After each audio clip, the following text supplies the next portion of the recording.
السلام علیکم معزز سامعین، میں ہوں خرم شاہ اور ہم آج بات کریں گے علامہ محمد اقبال رحمۃ اللہ علیہ کی شعراء آفاق نظم جواب شکوہ پر۔ سامعین، جواب شکوہ کو سمجھنے سے پہلے شکوہ کو سمجھنا ضروری ہے۔ شکوہ 1911 میں تحریر کی گئی علامہ اقبال کی ایک ایسی شعراء آفاق نظم ہے جس نے ہندوستان بلکہ دنیا کے طول و عرض میں جہاں اردو سمجھی بولی جا رہی تھی، پڑھی جا رہی تھی، اس میں ایک تہلکہ مچا دیا۔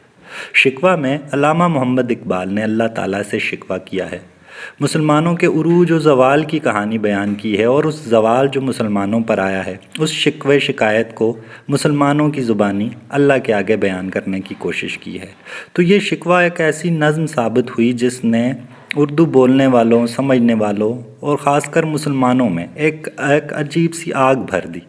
تو وہ شکوہ کی جگہ جگہ مباحث ہونے لگے، پڑھی جانے لگی، سنائی جانے لگی، جس پر مختلف طرح کے اعتراضات بھی سامنے آئے۔ مذہبی طبقات نے اس پر بہت وہ حیل و حجت کی۔ بہرحال شکوہ میں دم تھا اور نیک نیتی سے لکھی گئی تھی، اس لیے شکوہ کی شہرت اپنی جگہ۔ 1911 کی اس شکوہ نظم کے جواب میں علامہ اقبال نے 1913 میں جواب شکوہ تحریر کی۔ تو شکوہ کے کچھ بند ہم دیکھتے ہیں جس سے ہمیں اندازہ ہوگا کہ یہ کس انداز کی نظم ہے، جس کا جواب پھر جواب شکوہ کی صورت میں دیا گیا۔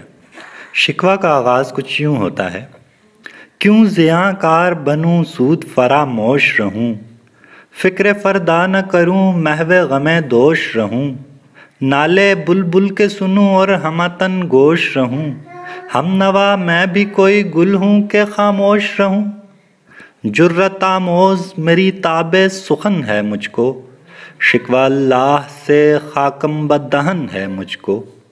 اس نظم کا پہلا بند، شکوہ کا پہلا بند جو 1911 میں لکھی گئی، وہ بتا رہا ہے کہ شکوہ کا کیا مزاج ہے، یعنی میں کیوں اپنا نقصان اٹھاؤں، اپنا سود کیوں بھلاؤں، مستقبل کا غم فکر کیوں نہ کروں، اور ہر وقت غموں کو اپنے ساتھ اٹھائے کیوں پھروں، بلبلوں کے دکھیا نالے سنوں، جس طرح کے اردو شاعری کا مزاج ہے، تو ایسا میں کیوں کروں۔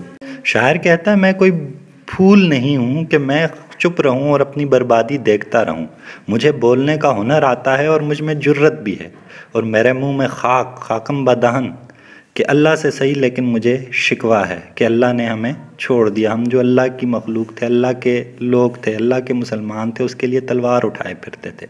آگے علامہ اقبال کہتے ہیں: ہے بجا شیوائے تسلیم میں مشہور ہیں ہم، قصہ درد سناتے ہیں کہ مجبور ہیں ہم، ساز خاموش ہیں فریاد سے معمور ہیں ہم، نالا آتا ہے اگر لب پہ تو معذور ہیں ہم، اے خدا شکوائے ارباب وفا بھی سن لے، خوگرے حمد سے تھوڑا سا گلہ بھی سن لے۔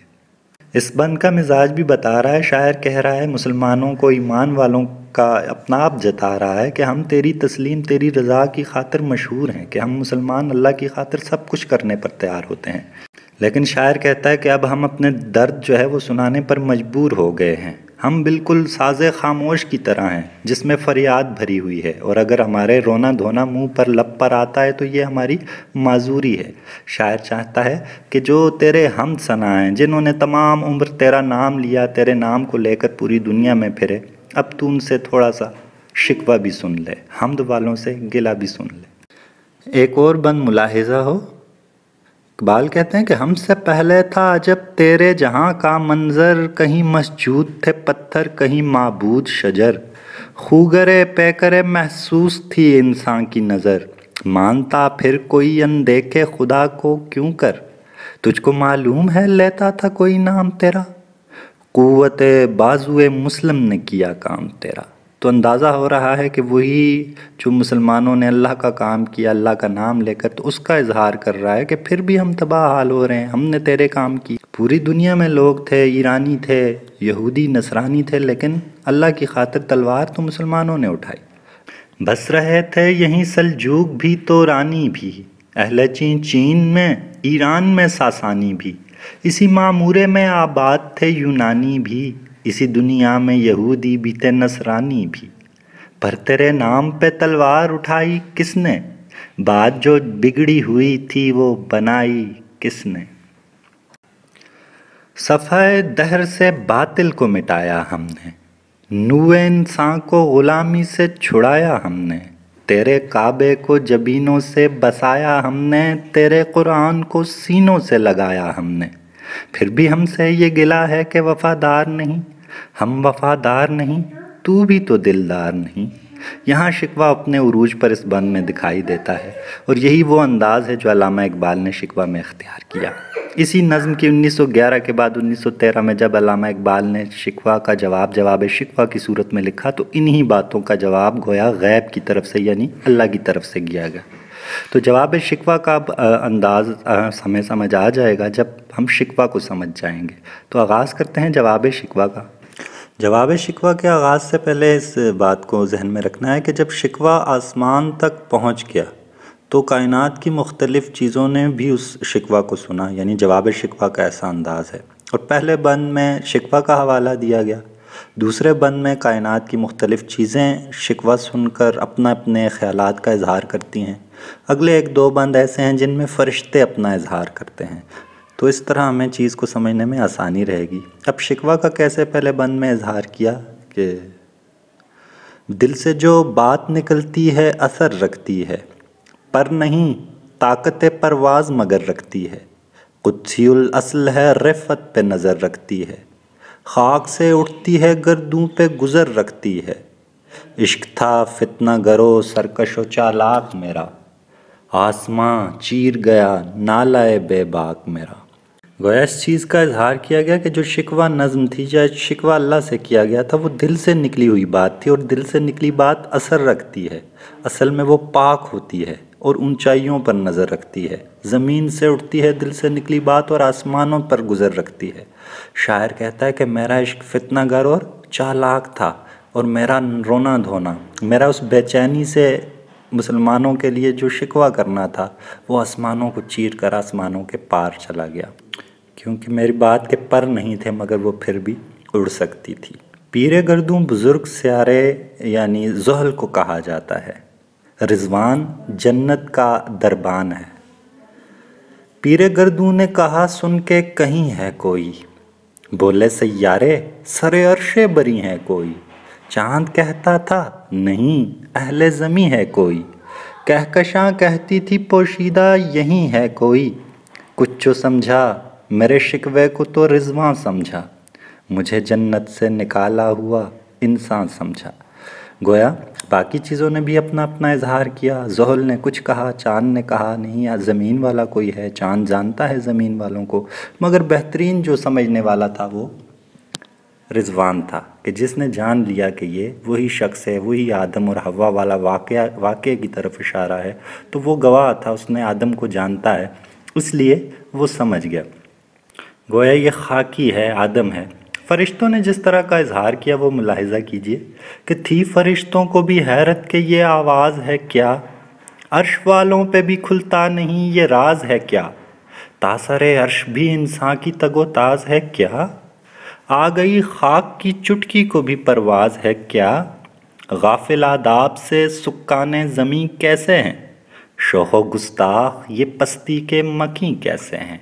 تو شوخ گستاخ اور پستیوں کے رہنے والے کہتے ہیں فرشتے، اور حیران ہو رہے ہیں کہ یہ بھی آسمان تک آ گئے، اور اس قدر شوخ کے اللہ سے بھی برہم ہے، تھا جو مسجود ملائک یہ وہی آدم ہے، اسی آدم کو ہم نے سجدہ کیا تھا۔ ملائکہ کو وہی اپنا پرانا ایک واقعہ یاد آتا ہے، بلکہ یہ اقبال پیش کرتے ہیں اس کو تلمیح بنا کر، جب اللہ نے فرشتوں کو انسان کو سجدہ کرنے کا حکم دیا تھا۔ عالم کیف ہے دانائے رموز کم ہے، ہاں مگر عجز کے اسرار سے نامحرم ہے، ناز ہے طاقت گفتار پہ انسانوں کو، بات کرنے کا سلیقہ نہیں نادانوں کو۔ فرشتوں کے مطابق انسان کو عاجزی نہیں پتہ، اسے نہیں پتہ کہ اللہ سے کیسے بات کی جاتی ہے، لیکن آگے فوراً غیب سے آواز آنا شروع ہوتی ہے اور گویا غیب سے جواب دیا جانے لگتا ہے، شکوہ کا جواب آنا شروع ہوتا ہے، اور مسلمانوں کو ان کے زوال کے اسباب بتائے جاتے ہیں قرآن و حدیث کی روشنی میں۔ غیب سے آواز آتی ہے، آئی آواز غم انگیز ہے افسانہ تیرا، اشک بیتاب سے لبریز ہے پیمانہ تیرا، آسماں گیر ہوا نعرہ مستانہ تیرا، کس قدر شوق زباں ہے دل دیوانہ تیرا، شکر شکوے کو کیا حسن ادا سے تو نے، ہم سخن کر دیا بندوں کو خدا سے تو نے۔ جب غیب کی آواز آتی ہے، جواب شکوہ شروع ہوتا ہے، تو وہ شکوہ کی حمایت کی جاتی ہے، گویا اللہ تعالیٰ شکوہ کی حمایت کر رہے ہیں۔ غیب کی آواز کہتی ہے کہ تیرا افسانہ تو غم سے بھرپور ہے جو انسانیت کے درد سے لبریز ہے۔ تیرا شراب کا پیمانے میں شراب نہیں بلکہ اشک بیتاب ہیں، بے چین آنسو ہیں، اور تیرا نعرہ مستانہ تو پورے آسمان تک پہنچ گیا ہے۔ مگر شکر کہ تو نے شکوہ احسن طریقے سے کیا، حسین طریقے سے کیا، اور اس کا نتیجہ کیا نکلا کہ بندے میرے قریب ہو گئے۔ مسلمان جو مجھ سے دور ہو چکے تھے وہ آ کر مجھ سے باتیں کرنے لگے، وہ نظم کی صورت میں، شکوہ کی صورت میں، اور شاعری احسن طریقہ ہے اظہار کا۔ اس لیے غیب کی آواز فرشتوں کے برعکس شکوہ کی حمایت کر رہی ہے کہ یہ تو نے اچھا کیا۔ اب آپ دیکھیں گے کہ اسی طرح جس طرح شکوہ میں جن چیزوں کا اظہار کیا گیا تھا ان کا جواب دیا جا رہا ہے کہ ہم تو مائل بکرم ہیں، کوئی سائل ہی نہیں، راہ دکھلائیں کسے رہروئے منزل ہی نہیں، تربیت عام تو ہے جوہر قابل ہی نہیں، جس سے تعمیر ہو آدم کی یہ وہ گل ہی نہیں، کوئی قابل ہو تو ہم شانے کئی دیتے ہیں، ڈھونڈنے والوں کو دنیا بھی نئی دیتے ہیں۔ گویا اللہ کہتا ہے کہ میں تو تیار ہوں دینے کو، لیکن کوئی مانگنے والا، کوئی سائل ہی نہیں ہے۔ میں رستہ کسے دکھاؤں گا؟ جب کوئی راہرو، کوئی رستے پر چلنے والا ہوگا تو منزل پر پہنچاؤں گا۔ تربیت عام ہے، اسکول کالجز عام ہیں، پڑھائی عام ہے، جوہر قابل ہی نہیں، لیکن وہ قابل جوہر نہیں نکل رہا، اور جس سے آدم کو بنایا تھا تو یہ تو وہ گل، یہ وہ مٹی ہی نہیں۔ آخری شعر میں صنعت تلمیح کا خوبصورت استعمال ہوتا ہے کہ کوئی قابل ہو تو ہم شان کئی دیتے ہیں۔ شان کئی سے مراد کیانی بادشاہوں جیسی شان، ایران کے بڑے طاقتور بادشاہ ہوا کرتے تھے۔ تو اللہ کہتا ہے کوئی قابل ہو، وہ مسلمان ہو یا غیر مسلمان ہو، ہم ان کو شاندار بادشاہتیں ان کی محنت کے بلبوتے پر دیتے ہیں، ڈھونڈنے والوں کو دنیا بھی نہیں دیتے ہیں۔ یہاں کرسٹوفر کولمبس کا حوالہ ہے جس نے امریکہ دریافت کیا۔ تو اس آخری شعر میں دو تلمیحات ہیں کہ جو ڈھونڈنے والا گھر سے نکلے گا ہم تو اسے نئی دنیا بھی عطا کر دیں گے۔ گویا خامی اللہ کی طرف سے نہیں ہے بلکہ مسلمانوں کے اپنے اندر خامی موجود ہے، اس لیے اللہ کی طرف سے بھی ان کی حمایت نہیں کی جا رہی۔ ہاتھ بے زور ہیں، الحاد سے دل خوگر ہیں، امتی باعث رسوائی یہ پیغمبر ہیں، بت شکن اٹھ گئے باقی جو رہے بت گھر ہیں، تھا براہیم پدر اور پسر آزر ہیں، بادہ آشام نئے بادہ نیا خم بھی نئے، حرم کعبہ نیا بت بھی نئے تم بھی نئے۔ تو گویا انہی باتوں کا جواب ہے جو شکوہ میں کی گئی تھی کہ تمہارے ہاتھ اب بے زور ہیں اور تمہارے دل جو ہیں وہ ملحد ہو چکے ہیں، دین سے دور ہو چکے ہیں، تم نبی کی شرمندگی کا باعث بن رہے ہو، بت شکن تم میں سے ختم ہو گئے، اب تم بت بنانے والے ہو۔ تمہارا باپ تو ابراہیم تھا لیکن تم اس کے بیٹے آزر نکلے ہو، بت بنانے والے نکلے ہو۔ تم نئے زمانے کے لوگ، تمہارے پیالے کا لبادہ بادہ شام بھی نیا ہے، تمہارا پیالہ بھی نیا ہے، تمہاری شراب ڈالنے کے خم بھی نئے ہیں، تمہارا کعبہ بھی نیا ہے، تمہارے زمانے کے بت بھی نئے اور تم بھی نئے ہو۔ آج کے زمانے کے بت بھی اور ہیں جو پہلے زمانے کے پتھر کے بت ہوا کرتے تھے۔ تو گویا خدا جواب دے رہا ہے کہ تم کسی اور دنیا میں کھو چکے ہو، تم دین سے، تم مجھ سے بہت دور ہو، اور تمہیں غلط فہمی ہے کہ تم میرا کام کر رہے ہو۔ تمہارا ملت ابراہیمی سے، اس بت توڑنے والے سے کوئی تعلق نہیں، اور تم کیا کہتے ہو؟ صفائے دہر سے باطل کو مٹایا کس نے؟ نوح انسان کو غلامی سے چھڑایا کس نے؟ میرے کعبے کو جبینوں سے بسایا کس نے؟ میرے قرآن کو سینوں سے لگایا کس نے؟ ہاں تھے تو آبا وہ تمہارے ہی، مگر تم کیا ہو؟ ہاتھ پر ہاتھ دھرے منتظر فردہ ہو، مستقبل کے انتظار میں رہنے والے ہو کہ کل کوئی آئے گا اور ہمیں اس مشکل حالات سے لے کر جائے گا؟ نہیں۔ تو گویا جواب شکوہ میں بتایا جا رہا ہے کہ غلطی تمہاری اپنی ہے، تمہارے آباء و اجداد جن پر تم ناز کرتے ہو ان میں کچھ خوبی تھی جو خوبی تم میں نہیں پائی جاتی۔ شکوہ میں اقبال کہتے ہیں کہ مسلمانوں سے صرف حوروں کا وعدہ کیا گیا اور جنت کا، جبکہ غیروں کو دنیا میں ہی جنتیں اور حوریں دے دی گئی ہیں۔ تو اس کا جواب یوں دیا جا رہا ہے، کیا کہا؟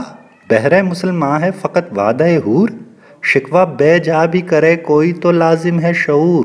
گویا یہاں پر تھوڑا کھینچ دیا گیا ہے کہ شکوہ اگر بے جا بھی ہو تو شعور سے کیا جانا چاہیے۔ عدل ہے فاتر ہستی کا ازل سے دستور، مسلمائی ہوا کافر تو ملے حور و قصور، کہ انصاف کرنا فاتر ہستی کا اللہ کا ازل سے دستور ہے۔ اگر کوئی غیر مسلم بھی اپنی دنیا میں محنت کرتا ہے، اپنے کام اچھے طریقے سے کرے گا تو اللہ کہتا ہے میں اس کو قصر یعنی محلات اور حوریں دنیا میں عطا کر دوں گا۔ تو تم اپنی بات کرتے ہو، تم میں حوروں کا کوئی چاہنے والا ہی نہیں، جلوہ طور تو موجود ہے، موسیٰ ہی نہیں۔ تو پھر تلمیح آ گئی کہ جلوہ طور آج بھی ہے لیکن موسیٰ نہیں ہے، حوریں موجود ہیں لیکن اصل میں تم جنت اور حوروں اور ان چیزوں کے طلبگار ہی نہیں ہو، اگر تم ہوتے تو یوں نہ ہوتے۔ آگے بند میں یوں ہی مسلمانوں کی خامیاں گنوائی جا رہی ہیں کہ ہر کوئی مست مئے ذوق تن آسانی ہے، تم مسلمان ہو یہ انداز مسلمانی ہے، حیدری فقر ہے نئے دولت عثمانی ہے، تم کو اسلاف سے کیا نسبت روحانی ہے، وہ زمانے میں معزز تھے مسلمان ہو کر اور تم خوار ہوئے تارک قرآن ہو کر۔ گویا خدا کہہ رہا ہے کہ یہاں تو ہر ایک تن آسانی کی مست شراب میں ڈوبا ہوا ہے، اور ایسے مسلمان ہوتے ہیں کہ جس میں فقیری حیدر حضرت علی جیسی بھی نہیں اور دولت ہو تو وہ عثمان جیسی نہیں۔ تو تمہارا ان آباء و اجداد سے کیا تعلق ہے؟ اللہ کہتا ہے کہ جس کے تم نام لے کر مجھ سے شکوے کر رہے ہو وہ تمہارے آباء و اجداد تھے، لیکن تمہارا اور ان میں بہت فرق ہے۔ ان کا صرف مسلمان ہونا ان کی عزت کا باعث تھا اور تمہاری تباہی کا باعث قرآن کو ترک کرنا ہے، یعنی صرف نام کے مسلمان ہو، اصلی مسلمان نہیں ہو۔ پھر جواب شکوہ کے آخری کچھ بندوں میں، چونکہ یہ سارے بند تو یہاں پیش نہیں کیے جا رہے، پھر کچھ مشورے دیے جا رہے ہیں غیب کی طرف سے، اللہ کی طرف سے، کہ مثل بو قید ہے غنچے میں پریشاں ہو جا، کہ تو خوشبو کی طرح پھول کے اندر قید ہے، تجھے اپنا آپ پتہ ہی نہیں ہے، تو پریشاں بکھر جا، خوشبو کا کام ہواؤں میں ہوتا ہے، رخت بر دوش ہوائے چمنستاں ہو جا، چمن کی ہوا کے دوش پر یعنی کاندھے پر سوار ہو اور پوری دنیا میں پھیل جا۔ ہے تو نک مایا تو ذرے سے بیاباں ہو جا، نغمہ موج سے ہنگامہ طوفاں ہو جا، کہ تو بہت محدود ہے، ذرے سے صحرا بن جا اور ایک موج کو چھوڑ، موج بننے کو چھوڑ بلکہ طوفان خود بن جا، مستقبل کی یا کسی مددگار کے انتظار کو چھوڑ، قوت عشق سے ہر پست کو بالا کر دے، دہر میں اس میں محمد سے اجالا کر دے۔ گویا نسخہ کیمیا بتایا جا رہا ہے کہ تمہاری کامیابی اور کامرانی کس صورت ممکن ہے، تو وہ نسخہ کیمیا وہ کیا ہے؟ آخری بند یہی نسخہ کیمیا پیش کر رہا ہے۔ عقل ہے تیری سپر، عشق ہے شمشیر تیری، کہ تیری ڈھال عقل ہے اور تیری تلوار عشق ہے، کہ تو روکے گا عقل سے اپنے اوپر ہونے والے وار، اور جب وار کرے گا تو عشق کا وار کرے گا کہ اس سے کسی کو پناہ نہ ملے۔ میرے درویش خلافت ہے جہانگیر تیری، کہ تو ملکوں کو رو رہا ہے، روم کو رو رہا ہے، ایران کو رو رہا ہے، تجھے تو میں نے پوری دنیا دی تھی۔ ماں سوا اللہ کے لیے آگ ہے تکبیر تیری، تو مسلمان ہو تو تقدیر ہے تدبیر تیری، کہ اللہ کے غیر کے لیے تو صرف اگر تکبیر بھی لگائے گا تو اس کے لیے بہت ہو جائے گا۔ تو اگر واقعی مسلمان ہو تو تیری تقدیر تیری تدبیر بن جائے گی، تو جو سوچے گا اس کو تیری تقدیر میں ڈال دیا جائے گا۔ اور نسخہ کیمیا یہ ہے کہ کی محمد سے وفا تو نے تو ہم تیرے ہیں، یہ جہاں چیز ہے کیا لوح و قلم تیرے ہیں۔ تو لوح و قلم سے مراد تقدیر والا لوح و قلم ہے جو آسمانوں پر موجود ہے۔ اللہ کہتا ہے محمد سے وفا کر، تیرے سارے بگڑے کام بن جائیں گے، تیری تقدیر کا مالک میں تجھے بنا دوں گا، پھر تو جیسے چاہے اپنی تقدیر لکھنا۔ تو گویا جواب شکوہ کی صورت میں ایک احسن طریقے سے شکوہ کا جواب دیا گیا، اور مسلمانوں کو ان کے زوال کے اسباب اور اس زوال سے نکلنے کا رستہ بھی بتا دیا گیا۔ مجھے امید ہے کہ آج کا ہمارا یہ لیکچر جو ہے وہ کسی کام آیا ہوگا۔ بہت بہت شکریہ۔